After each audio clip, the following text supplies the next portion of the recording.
Nathalie, bonjour. Et tout d'abord, merci d'avoir accepté de participer à ce petit reportage.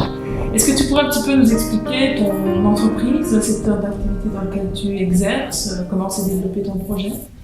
Alors, tout d'abord, je suis joaillière.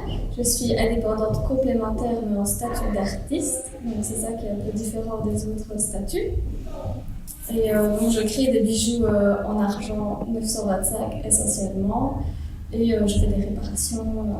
Mais je ne touche pas à la fantaisie pour le moment. C'est vraiment plus la haute joaillerie. Est-ce que tu pourrais un petit peu nous expliquer les difficultés éventuelles que tu as rencontrées justement dans la mise en place de ton entreprise, de ton projet? Alors, au tout début, ça a été de justement me mettre en statut d'artiste. Là, ça a été vraiment compliqué parce que à la CSC, ils ne connaissent pas le statut. Au Forum, ils ne connaissent pas le statut.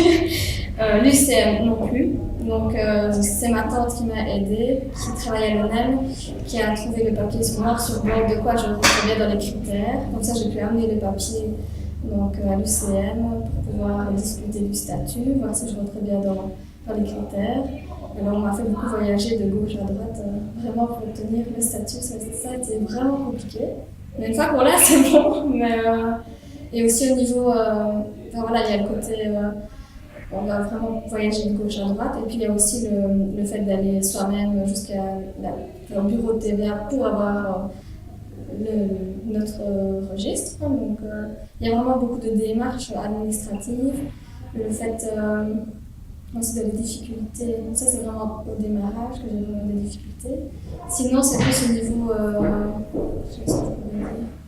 des papiers. Administratif. Mais malgré que j'ai un comptable, il y a un papier que j'avais reçu du CEM, je pensais que c'était anodin. Et en fait, j'ai eu une grosse surprise parce qu'en fait, c'était un papier qui était très important. Et je me suis retrouvée en tant qu'indépendante principale. Et donc, j'ai eu d'urgence aller chercher plein de papiers pour modifier le statut. Et donc voilà, j'ai envie de dire, il faut faire très attention.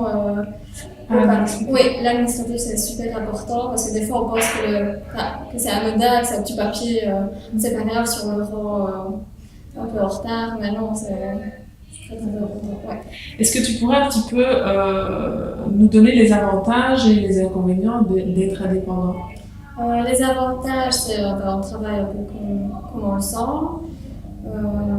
Ça, j'ai envie de dire, c'est vraiment l'avantage principal. On n'a pas de pression d'un supérieur. Maintenant, on a une pression, on doit se la mettre nous-mêmes, mais c'est différent parce que c'est à nous de gérer notre temps. On peut le gérer comme on veut, parce qu'on ne veut pas travailler de telle à telle heure, voilà, c'est nous qui on gère comme ça. Et puis si on veut travailler un peu plus le lendemain, ça c'est intéressant. Au niveau des inconvénients, c'est plus tout ce qui est au niveau de la gestion générale du tout. Par exemple, comment dire, parce que c'est pas, par exemple, moi en tant que joaillière, il n'y a pas que le bijou, il y a tout ce qui est marketing à côté, il y a la vente, il y a l'administratif, il y a le fait de calculer les prix, enfin voilà, il y a vraiment tout ça ça prend du temps et il faut s'en rendre compte. Et donc, quelles pourraient être les qualités à tes yeux qu'un indépendant doit avoir absolument pour réussir? Les qualités. Surtout, il faut être courageux, il ne faut pas baisser les bras, même si des fois c'est dur. Il faut. Qu'est-ce que je pourrais dire? Persévérant, motivé, c'est super important.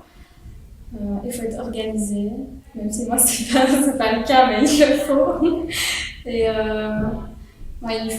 c'est vraiment ça, il ne faut pas baisser les bras, c'est vraiment tout le temps rester persévérant et il faut se battre. Qu'est-ce que tu pourrais donner comme petit conseil pour terminer aux futurs indépendants qui vont bientôt franchir le pas?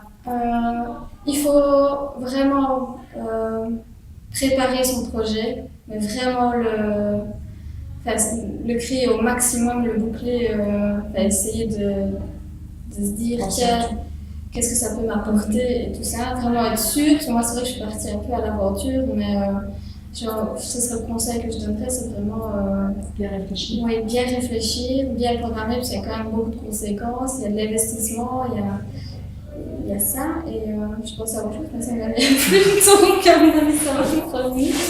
Bon, en tout cas, je te remercie beaucoup Nathalie et je souhaite que ton entreprise prenne de l'ampleur et continue. Ben merci, ça va. Merci à toi.